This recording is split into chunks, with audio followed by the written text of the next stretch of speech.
उत्तराखंड की प्रसिद्ध चारधाम यात्रा इन दिनों एक नई बहस के केंद्र में आ गई है। चारधाम यात्रा में बद्रीनाथ मंदिर, केदारनाथ मंदिर, गंगोत्री मंदिर और यमुनोत्री मंदिर शामिल हैं। ये चारों हिंदू धर्म के सबसे पवित्र तीर्थ स्थलों में गिने जाते हैं, जहां हर साल लाखों श्रद्धालु दर्शन के लिए पहुंचते हैं। लेकिन 2026 की यात्रा से पहले एक ऐसा फैसला सामने आया है जिसने धार्मिक, सामाजिक और राजनीतिक बहस को जन्म दे दिया है। बद्रीनाथ केदारनाथ मंदिर समिति ने घोषणा की है कि उसके अधीन आने वाले मंदिरों में गैर हिंदुओं के प्रवेश पर रोक लगाई जाएगी। इस फैसले के तहत मुसलमान, ईसाई और अन्य धर्मों के लोग मंदिर परिसर में प्रवेश नहीं कर पाएंगे।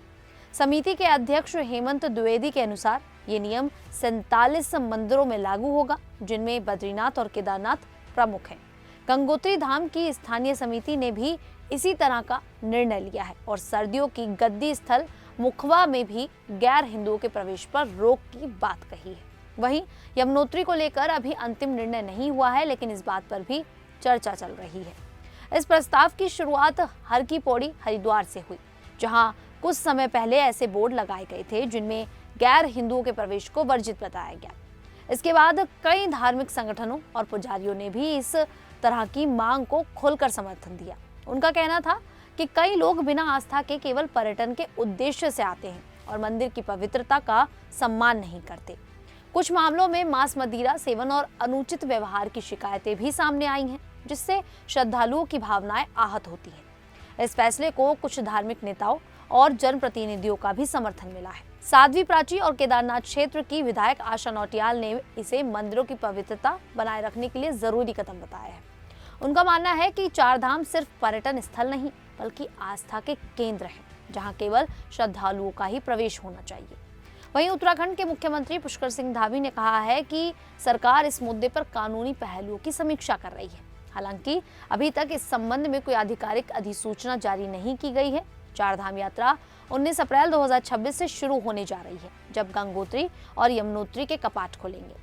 ऐसे में नए नियमों को लागू करने के लिए सुरक्षा व्यवस्था, निगरानी और दिशा निर्देश पर काम किया जा रहा है। इस मुद्दे पर देश भर में मिलीजुली प्रतिक्रियाएं देखने को मिल रही हैं। कई हिंदू संगठनों ने इस फैसले का समर्थन किया है और तर्क दिया है कि दुनिया के अन्य धार्मिक स्थलों पर भी इस तरह के नियम हैं। उदाहरण के तौर पर मक्का और मदीना में गैर मुसलमानों के प्रवेश पर प्रतिबंध है।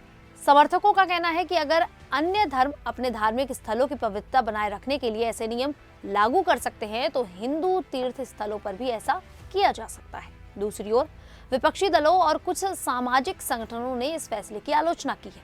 कांग्रेस नेता हरीश रावत ने इसे पब्लिसिटी स्टंट करार दिया और कहा कि ये समाज में विभाजन पैदा कर सकता है। आलोचकों का कहना है कि ये फैसला भारतीय संविधान के अनुच्छेद 14 समानता का अधिकार और अनुच्छेद 25 धर्म की स्वतंत्रता के खिलाफ हो सकता है। हालांकि इसके जवाब में समर्थक कहते हैं कि मंदिर एक धार्मिक संस्था है और उसे अपने नियम तय करने का पूरा अधिकार है। चारधाम यात्रा का धार्मिक ही नहीं बल्कि आर्थिक महत्व भी है। हर साल लाखों श्रद्धालु यहाँ आते हैं, जिससे स्थानीय व्यापार, होटल, परिवहन और अन्य सेवाओं को बड़ा लाभ मिलता है।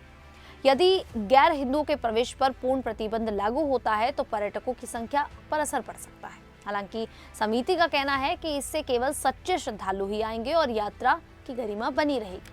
फिलहाल ये नियम केवल BKTC के अधीन आने वाले मंदिरों तक सीमित है, लेकिन आने वाले समय में इसका दायरा बढ़ सकता है।